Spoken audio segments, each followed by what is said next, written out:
Welcome to Tokyo Game Life, a Tokyo-based video game podcast focusing on Nintendo and gaming culture in Japan's capital. Your host Mono here to bring you a slice of gaming life from Tokyo. On this episode, I'm joined by Project Goemon to discuss the Ganbare Goemon series, better known as Mystical Ninja in the West. We explore the franchise's unexpected origins, dig into the dozens of Japan-only titles, and of course, finalize Goemon's Smash moveset.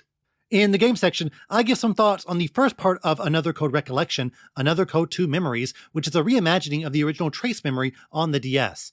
Plus, in the news, I analyze the latest Nintendo sales figures and throw out some last-minute predictions for the Nintendo Direct. Let's jump right into the feature on the Ganbare Goemon series with Project Goemon.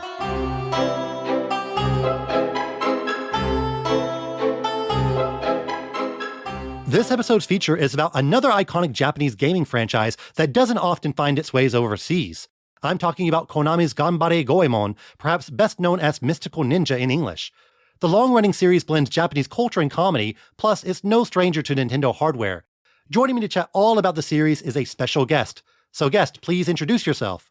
Hello everyone, my name is David, and I'm pretty much the person in charge of Project Goemon, a project I started in order to explore all the games in the Ganbare Goemon series. Thanks for joining me. Let's touch a bit on the basics before we really dig in. What is the Ganbare Goemon franchise? The Ganbare Goemon series is a video game series produced and developed by Konami from 1986 until 2005 or so, revolving around the folklore hero Ishikawa Goemon, or really like a caricature version of Goemon. And most of the games are side-scrolling platform games, but there's a lot of variety, and the series has 20 games in the main series, plus some other like spin-offs, etc., which makes it, I suppose, an interesting topic, especially for a long-term project like this one. How did you personally get into the series? That's a good question. The reason why I started this project was basically because I wanted to go back to those roots that time when I first encountered Goemon. I grew up in Latin America, and maybe that doesn't make a lot of sense, but the fact is that in Latin America, video games were maybe not as mainstream as they were in other places around the world. And there was one time when I went to a video shop to rent out some tapes. At that time, I was playing on a Nintendo NES, and I had gotten an SNES maybe the year before. So this is about 92, 93. I saw this game with a really amazing cover, which later I would know was made by Tom Du Bois. It showed like a painting of a boy riding a tiger, and in the background, all these really madcap enemies and things that were really, really stunning at the time. So I took the game out, I played it. I later found out the game was The Legend of the Mystical Ninja. And from that point onwards, I kept a check on the franchise, I kept a check on the series.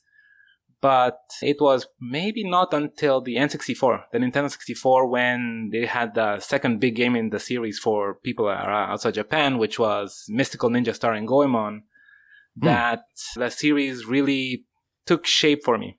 That game had a big, big impact on me. And it was placed really ideally between Mario 64 and The Legend of Zelda: Ocarina of Time. And it was like an excellent bridge between those two games because of the way it tried to translate a lot of the 2D elements into 3D. Looking back on it, I think Legend of the Mystical Ninja, the original SNES game, is also one of the reasons why I decided to move to Japan, because that's when I became interested in the hiragana, katakana, romaji, and kanji. And also all the more traditional aspects of Japanese culture. There's a lot to touch on, but let's start with square one, with the first game, 1986's Mr. Goemon for the arcades. It's a side-scrolling action platformer starring Ishikawa Goemon, which you mentioned is a folk hero from Japanese history. First of all, why did Konami decide to make an arcade game starring this legendary figure? That's one of the big mysteries behind this series. But what I uncovered in my research is that first, there was a popular series of the anime series, Lupin the Third. Okay? It's a long-running series, anime series, of course. But especially that season was especially significant because it featured Ishikawa Goemon the 13th quite a lot, and there were some memorable plots. At the same time, I also covered that Ishikawa Goemon, the folklore hero, became sort of like a historical figure, although not a lot is known about him, actually. There's maybe like one second-hand notice about him in history. And all of the other ones are very, very vague notes about him. Goemon is a popular hero from the Edo era. He became known as a hero that stood against the evils and tyrannies of the world and was justice for the common person. And if you think about that and you think about the heroes around the Famicom era, the arcade games of that era, like maybe it could be a common trope, something easy, that here's a hero and he's fighting against all these evil samurai, which are like all the popular tropes from that time. And also it makes, I suppose, making enemies and creating sprites easier because at least they have some shape in the designer's minds. So it came from that, and of course they made something that was akin to Ghosts and Goblins at that time, right? Yeah. Makaimura. Which was a game that really shook the video game world in Japan quite a lot because it was a side-scrolling game with a lot of invention. And you could tell that from then, Konami, they made Rushing Attack. And from Rushing Attack, they took a lot of those things and they said, how about we make another game similar to that? And that became like Mr. Goemon. Maybe. I think that's what happened, but we don't really know. How similar is the first game to the rest of the franchise? Mr. Goemon? Yes. Not a lot, actually, although there's one interview that was done about 15, 18 years ago with the creators of the first Ganbare Goemon, which was Karakuri Dochu. The producer, Kazuhisa Hashimoto, talks about they had an arcade game, Mr. Goemon. It was a side-scrolling action game, and they got the word from Konami that either it was make a game at the same time as Mr. Goemon or something a bit later adapted to the Famicom. It was not possible because Mr. Goemon is a really amazing game in terms of sprites and animation, etc. It's really impressive for the time.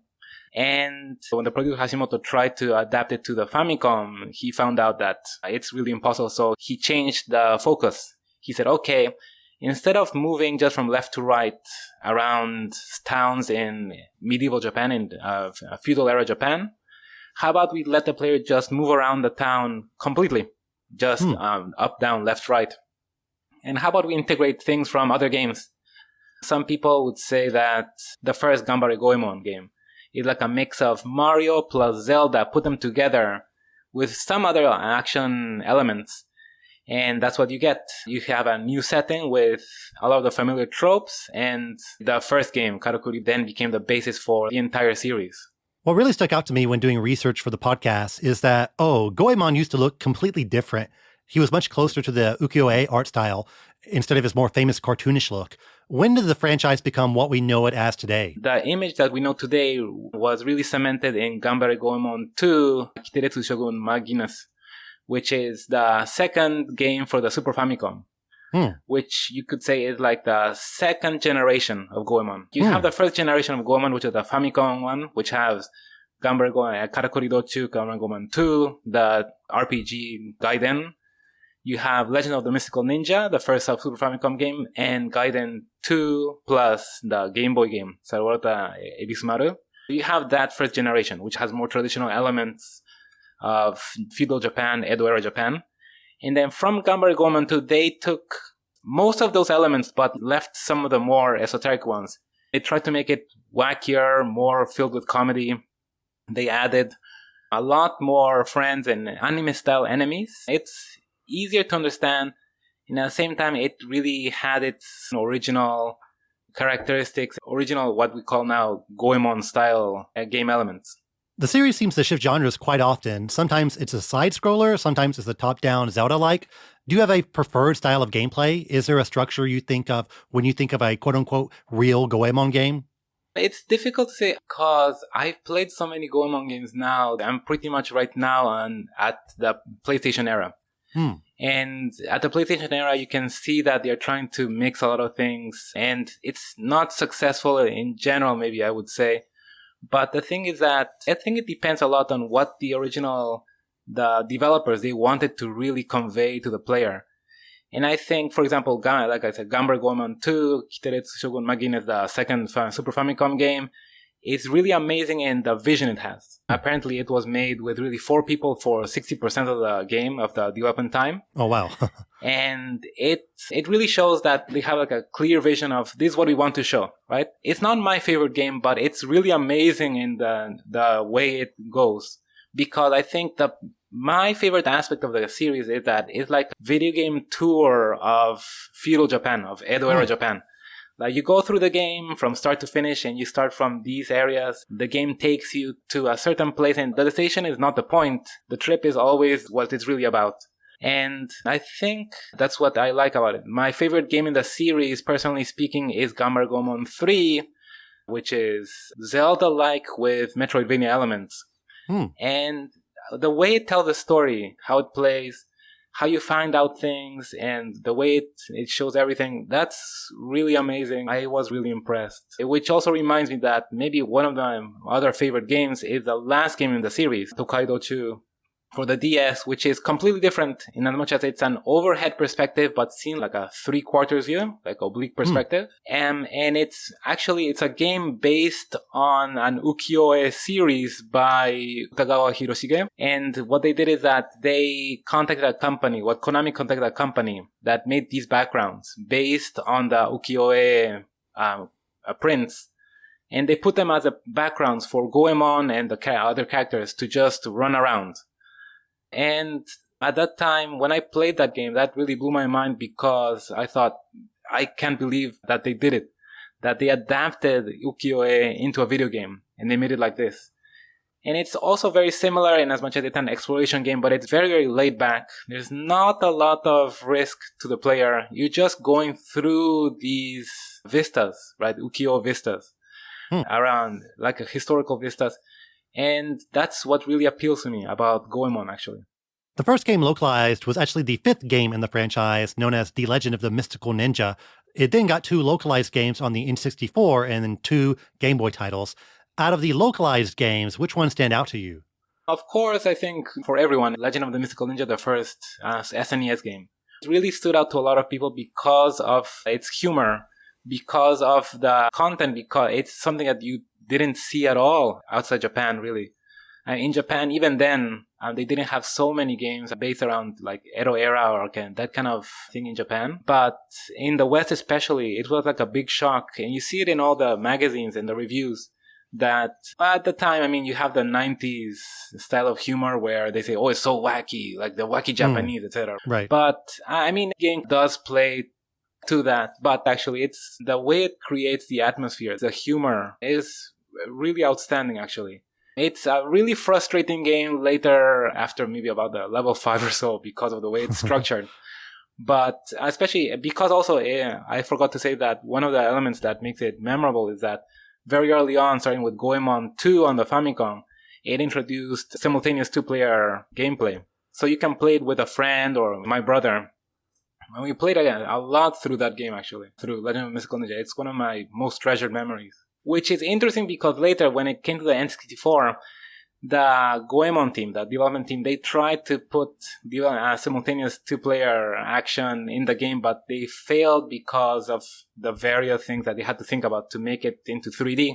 And Mystical Ninja starring Goemon on the N64 is particularly impressive game in as much as it's a 3D platformer not made by Nintendo, which tries to tackle a lot of the problems of 3D or early 3D, but it tackles them in a very different way. It has an amazing sense of immersion. When you see it now, it maybe looks a bit primitive, but the way it creates the environments, the way it creates the atmosphere, all the different elements, the story elements, it's really amazing what they did with so little, really. And of course, the key point for a lot of people who play the Goemon games is maybe they like the gameplay, they like the storylines, etc., but for a lot of people, it's the music. The music, which probably there's no game in the franchise which has a bad soundtrack. They're all at least very good. And like Legend of the Mystical Ninja is probably my favorite soundtrack on the SNES. Mystical Ninja starring Goemon probably has the best soundtrack on the N64. in my opinion, of course. But it's really amazing. The thing is that people don't realize, for example, is that, yes, SNES had a dedicated sound chip. And so they could create these amazing soundtracks with that sound chip. But the N64 didn't. And so a lot of games of that era, they stripped back or they gave less resources to the music. But for the Goemon games, the Goemon team purposefully, they tried to give as much space to the composer as possible, and that's why you get these amazing soundtracks. Both for Mystical Ninja starring Goemon, the first game, and the second game, Goemon's Great Adventure, or Mystical Ninja starring Goemon 2, as they call it in Europe. Two key songs in the game, Mystical Ninja starring Goemon and I Am Impact, are incredibly memorable. You mentioned it, but the franchise is really rooted in Japanese culture and has many references and jokes geared towards the Japanese audience.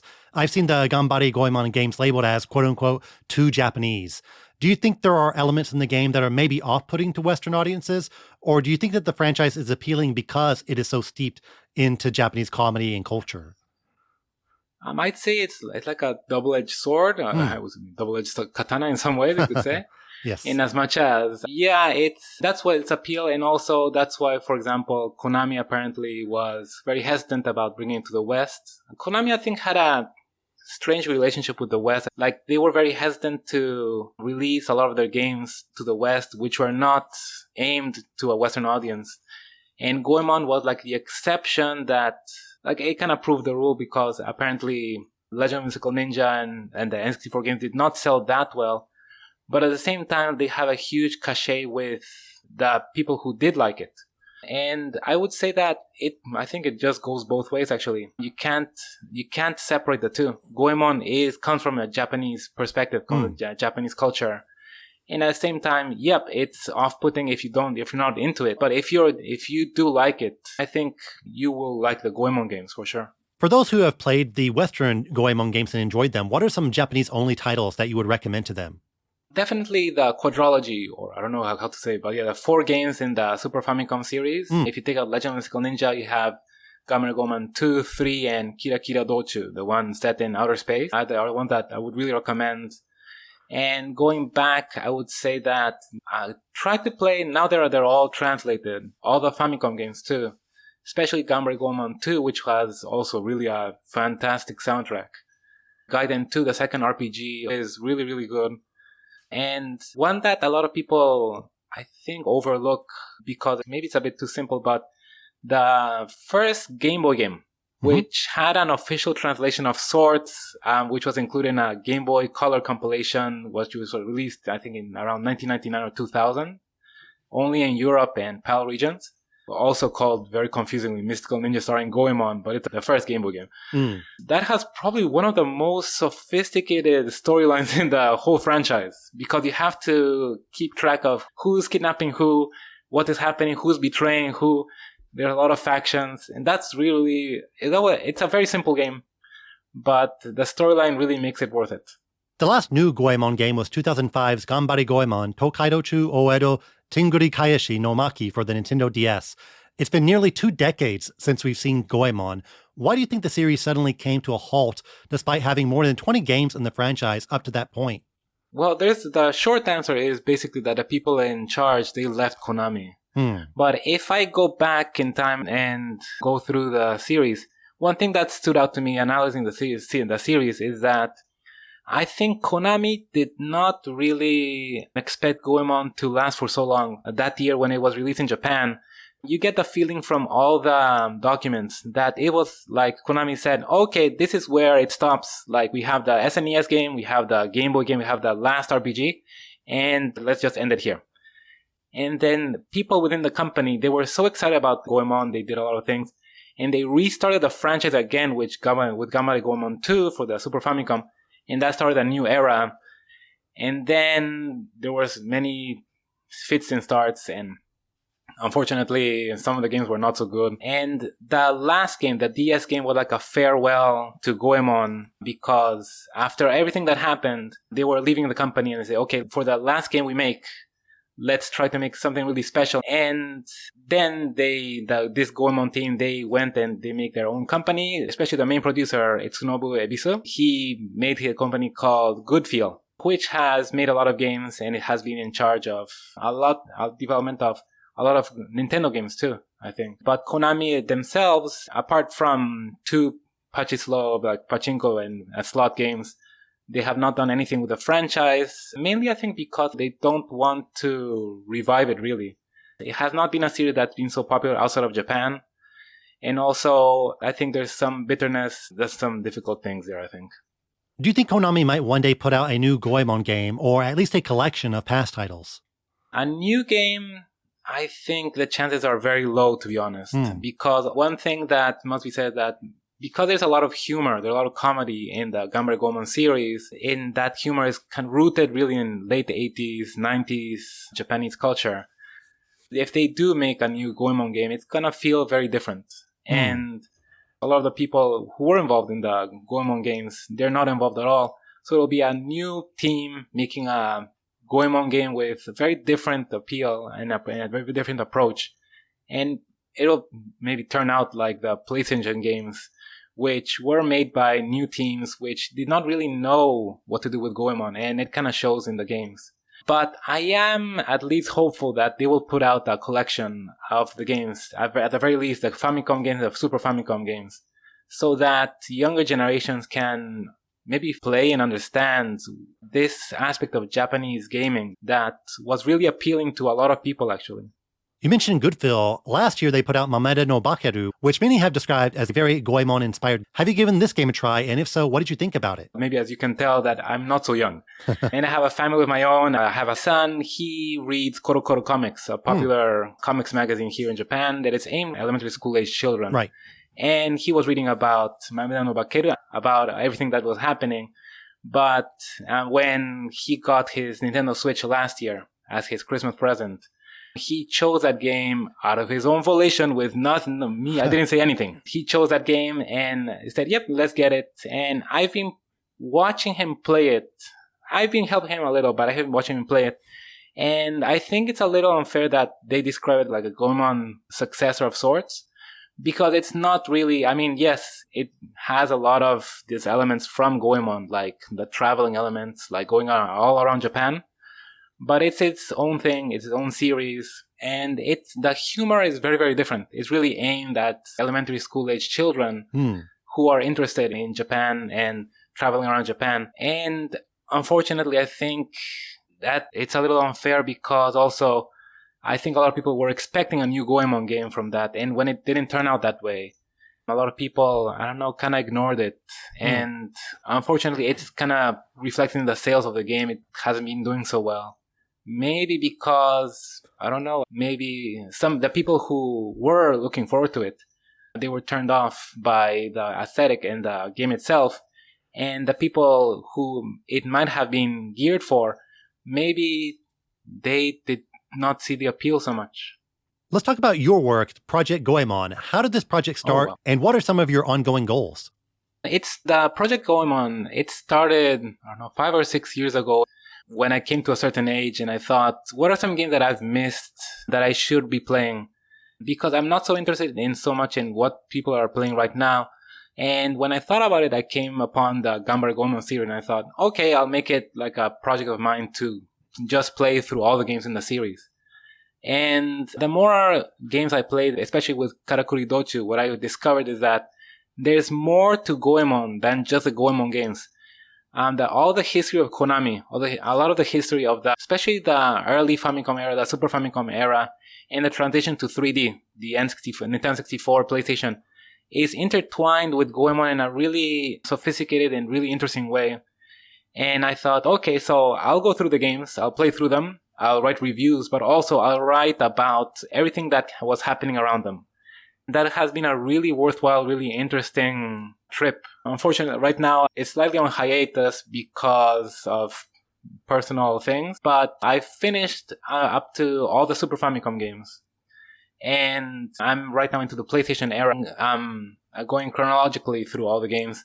And my goal is at least to create a good sense of what was happening, especially with those games that we don't know much about. The PlayStation games right now I'm really focusing on and trying to find as much info as possible because we kind of know who made them. But why did they make them this way? What was happening?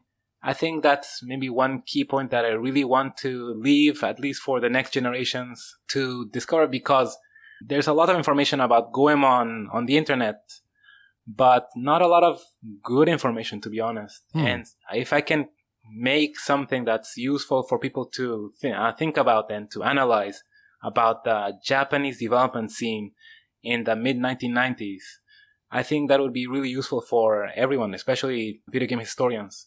Oh yeah, when I was doing research for this podcast episode right now, I was looking at Project Goemon for all my information. Most of the useful information was on Project Goemon. So I really highly recommend listeners check it out if you want to learn even more about Goemon.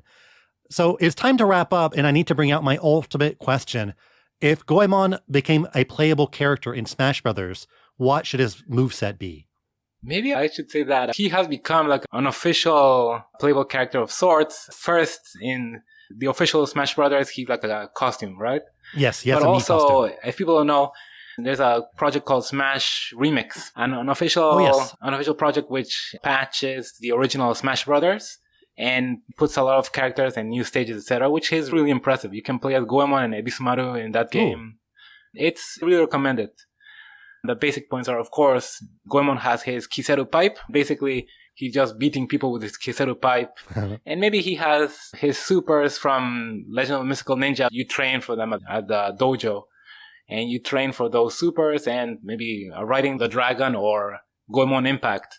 Suddenly, for his super move, he takes out his conch shell and he calls Impact, and then Impact completely destroys the stage. Would be an interesting way to go about it. Yeah, I didn't mention it, but Goemon's iconic weapon is a pipe called the Kiseru, which I've never seen any other video game character or any other character in fiction fight with a pipe. Does he ever smoke out of the pipe? In the first arcade game, yes, he does. And he kind of does in the Famicom games, but you kind of have to look very carefully because it's very like one pixel. Okay, yeah. Kids, don't smoke if you're listening to this podcast. And hopefully that was a very thorough look at the exciting Ganbare Goemon franchise. So Project Goemon, where can people find you? The best way to find me is really through my website, projectgoemon.wordpress.com, which I need to update more, but at least it has all of my writing, and I've been writing more. I just have to put it on the internet. Aside from that, I do have a Twitter account, which I'm there a little hesitantly, but there's a lot of good information, a lot of good discussion there, and I'm in a lot of other social platforms as Project Goemon. Just search for my name. You'll find me, no problem. Great. And the links to everything will be in the podcast description, so listeners, check it out. Project Goemon, once again, thanks for joining me. Thank you very much. It was great fun.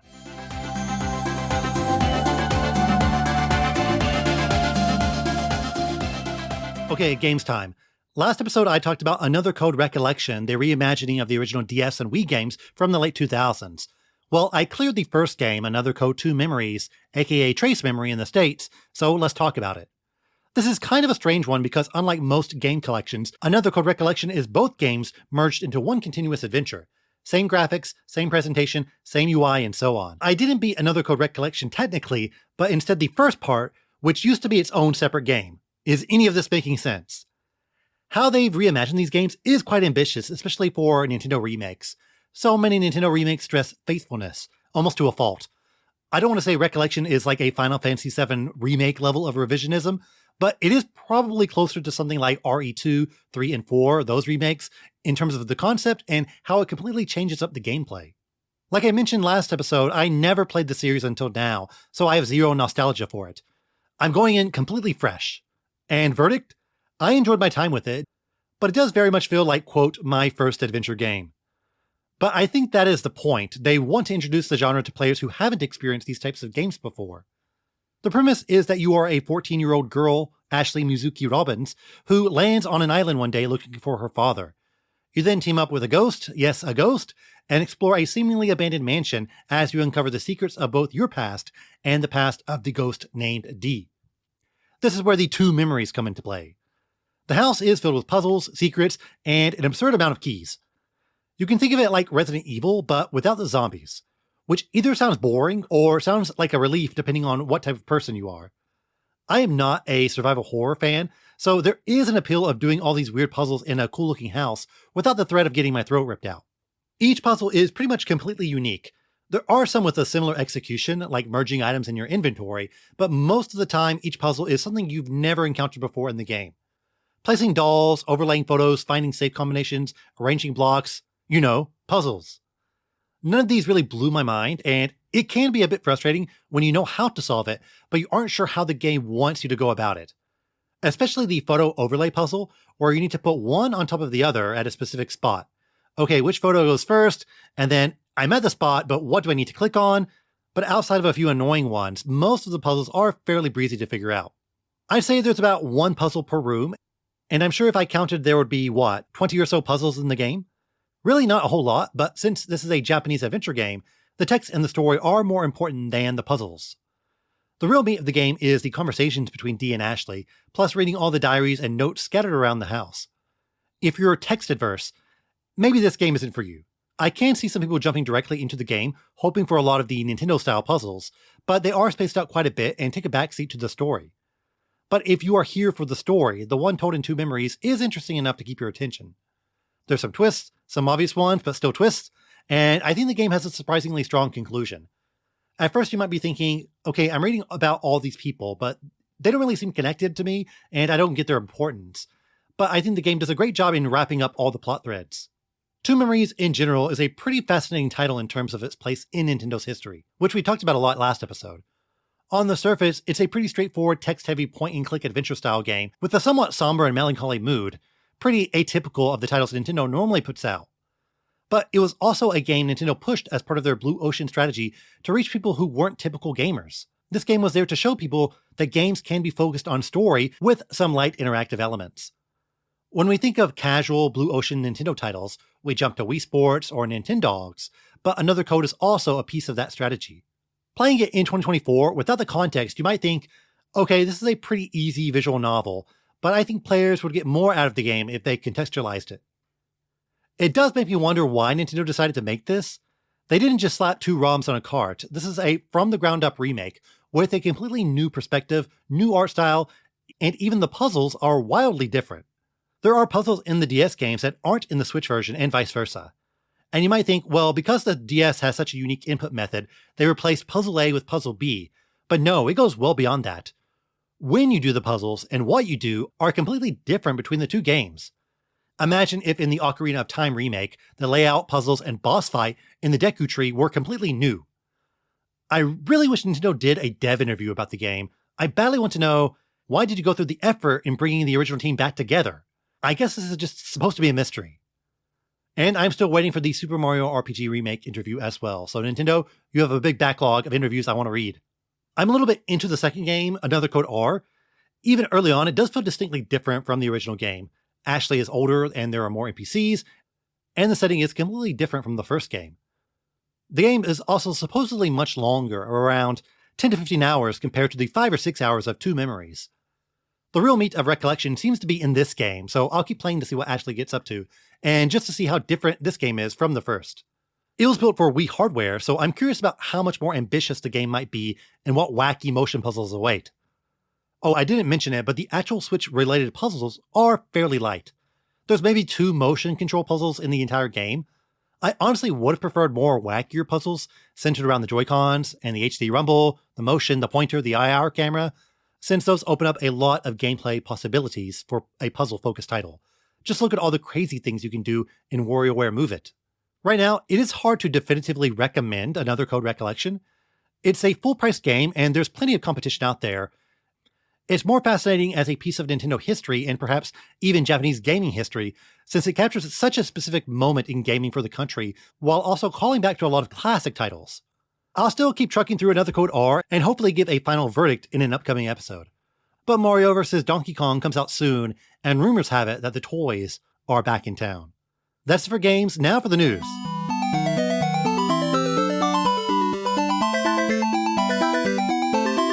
How about those sweet, sweet financial reports?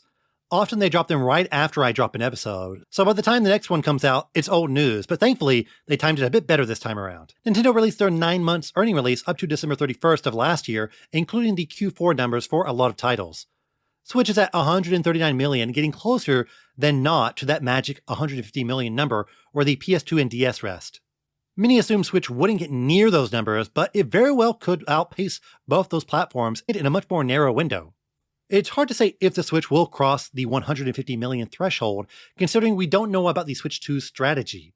But at least 140 million is in the bag, something I'm sure Nintendo is very happy about. Worth noting that in terms of the Japanese sales, Switch is at 33.3 million, meaning it is the highest selling console in Japanese history. It finally passed the DS, which sits at 32.9 million. Absolutely incredible. And on top of that, Switch also broke the software sales number in Japan with 232 million, passing 225 million from what?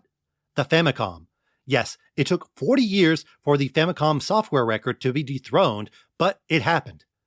Needless to say, Switch is more than just a gaming console in Japan. It's a piece of pop culture history, a symbol of Reiwa-era culture. As someone who has been a Nintendo fan all my life, it is pretty incredible to live in Japan while this is happening. I've said it many times, but this is the golden age for Nintendo.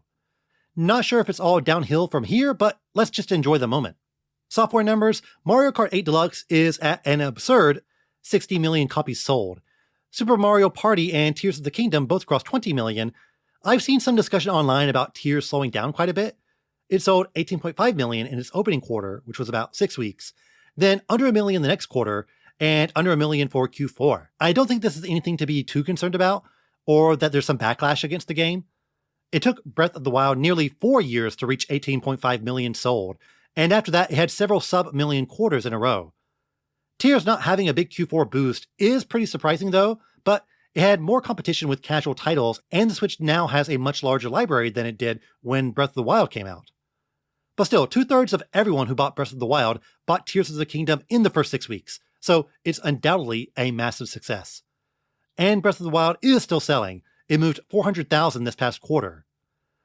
I do think there's a number of people who are like, I'll clear Breath of the Wild first and then I'll pick up Tears of the Kingdom, which is driving these sales for the original game, but honestly, you can just jump into Tears. It's okay. But we have reached the point where if a Nintendo game doesn't immediately outsell the previous title, all is lost. Animal Crossing is at 44 million, and let's say the next Animal Crossing only sells 20 million. People will treat that like the apocalypse, without realizing that 20 million for any game is absurdly successful beyond comprehension. Oh, and Nintendo Switch Sports has now quietly sold 12 million copies. You don't have to like the sports baits, but you will respect them. Some newcomers, the biggest shock was that Super Mario RPG sold 3.14 million in about 6 weeks, making it one of the best-selling Mario RPG games ever.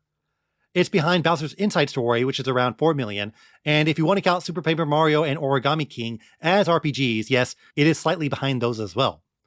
But I had to think this blew away expectations. How can you not do a Super Mario RPG 2 after this? Pick up the phone, Square. Pikmin 4 is also sitting at 3.33 pick million copies, so it looks to have some pretty decent legs. The hope, the dream, is 5 million, which I think is very doable, especially if they put out some DLC. But it's the best-selling Pikmin ever, so we should be seeing more from the franchise sooner than later. But I wouldn't be surprised if you told me that Nintendo made more money from Pikmin merch at Nintendo Tokyo than they did for Pikmin 4. Mario Wonder is also at 11.96 million, which again, great. It still hasn't passed New Super Mario Bros. U DX, which sits at a pretty 17 million.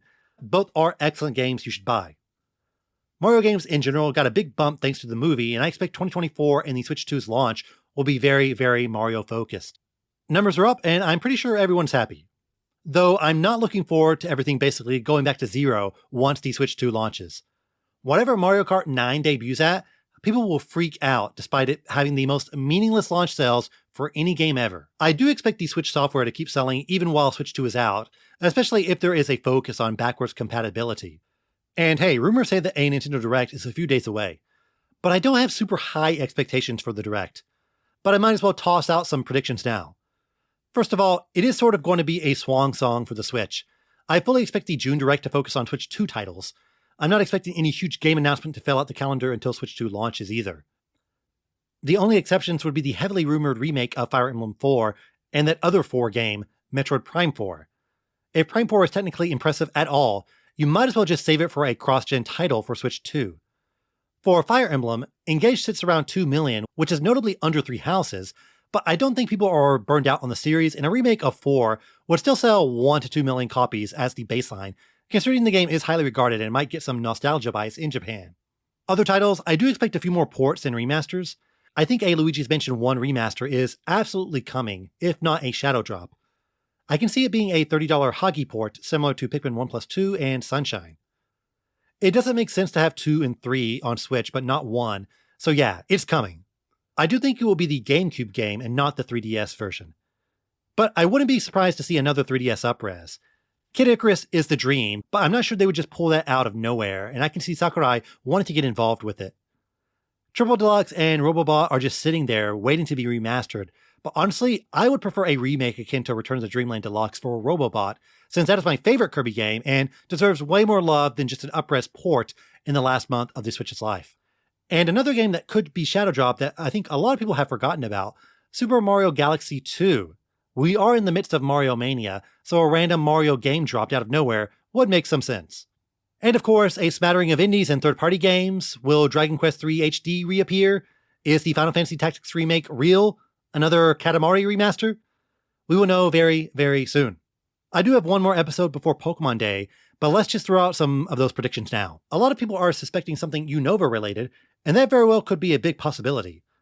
It would be strange to have a remake so soon after BDSP, since typically there are many years between the remakes, but like BDSP, maybe another company is handling the bulk of the development. We could see Legends Unova, which could be exciting, but I would rather the Legends team take their sweet, sweet time on their next project. I do think that we might finally see Pokemon Gens 1 to 3 on NSO. Maybe even in their own special Pokemon app. You could really just fill out the year with a drip feed of the old Pokemon games and then maybe a spin-off I may or may not care about. I don't think you need to break out a Legends or Gen 5 remake this year, especially if we are getting Gen 10 next year, but Game Freak and the Pokemon Company are not interested in slowing down at all. Alright, let's wrap it up. Thanks as always for listening. Be sure to like and subscribe to this podcast on your favorite app. Leave a 5-star review as well. This podcast is also available on YouTube, so you can like and subscribe there as well. I'm on Twitter, Threads, Blue Sky, Instagram. Just search for Tokyo Game Life or find the links in the podcast description. If you like the podcast, be sure to share with your friends and on social media. If there's anything you want to talk about or cover, don't be shy. Just message me on Twitter. The next episode will be on February 25th. See you next time. Matane!